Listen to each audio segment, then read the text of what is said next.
ധനമന്ത്രി നിർമ്മല സീതാരാമൻ അവതരിപ്പിക്കുന്ന ബജറ്റിനെ ഏറ്റവും സൂക്ഷ്മമായി നോക്കിക്കാണുന്നത് ആദായ നികുതി അടയ്ക്കുന്നവരാണ്. പഴയ സ്കീം പൂർണ്ണമായി നിർത്തി എല്ലാവർക്കും പുതിയ സ്കീം ഏർപ്പെടുത്തുമോ എന്നതാണ് ഉയരുന്ന ചോദ്യം.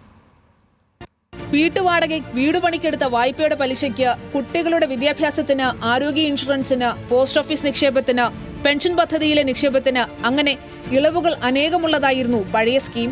പഴയ പെൻഷൻ പദ്ധതി ഇപ്പോഴും സർക്കാർ ജീവനക്കാരുടെ മുഖ്യ ആശ്രയമാണ്. കഴിഞ്ഞ ബജറ്റോടെ ബഹുഭൂരിപക്ഷവും പുതിയ സ്കീമിലേക്ക് കൂടുമാറിക്കഴിഞ്ഞു. ഈ ബജറ്റിൽ പഴയ സ്കീം ഇല്ലാതാകുമോ എന്നാണ് ഉയരുന്ന ചോദ്യം.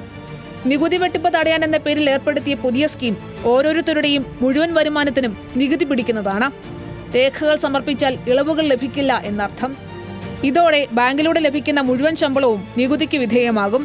അതേസമയം കണക്കിൽ കാണിക്കാതെ മറ്റ് വൻകിടക്കാർ നികുതി വെട്ടിക്കുന്നത് തുടരുകയും ചെയ്യുമെന്നാണ് ആക്ഷേപം. പുതിയ സ്കീം അനുസരിച്ച് ഇപ്പോൾ 3 ലക്ഷം രൂപ വരെ നികുതിയില്ല. 3 മുതൽ 7 ലക്ഷം വരെ 5%, 7 മുതൽ 10 ലക്ഷം വരെ 10%, 10 മുതൽ 12 ലക്ഷം വരെ 15%, 12 മുതൽ 15 ലക്ഷം വരെ 20%, 15 ലക്ഷത്തിനു മുകളിൽ 30%വുമാണ് നികുതി നിരക്ക്. പഴയ സ്കീമിനേക്കാൾ കുറഞ്ഞ നികുതി നിരക്കുകളാണെന്നതിനാൽ ആകർഷകമായിരുന്നു പുതിയ സ്കീം. എന്നാൽ പഴയ സ്കീമിൽ ഉണ്ടായിരുന്ന ആനുകൂല്യങ്ങൾ ഒന്നും ഇതിലുണ്ടായിരുന്നില്ല. ജോലിസ്ഥലത്ത് വാടകയ്ക്ക് താമസിക്കുന്നവർക്കും വായ്പയെടുത്ത് വീട് പണിതവർക്കുമെല്ലാം സഹായമായിരുന്നത് പഴയ സ്കീമായിരുന്നു. PF മാത്രമല്ല, പൊതു പെൻഷൻ സ്കീമും ഇൻഷുറൻസ് നിക്ഷേപങ്ങളും എല്ലാം പ്രോത്സാഹിപ്പിച്ചിരുന്നതും പഴയ സ്കീമാണ്.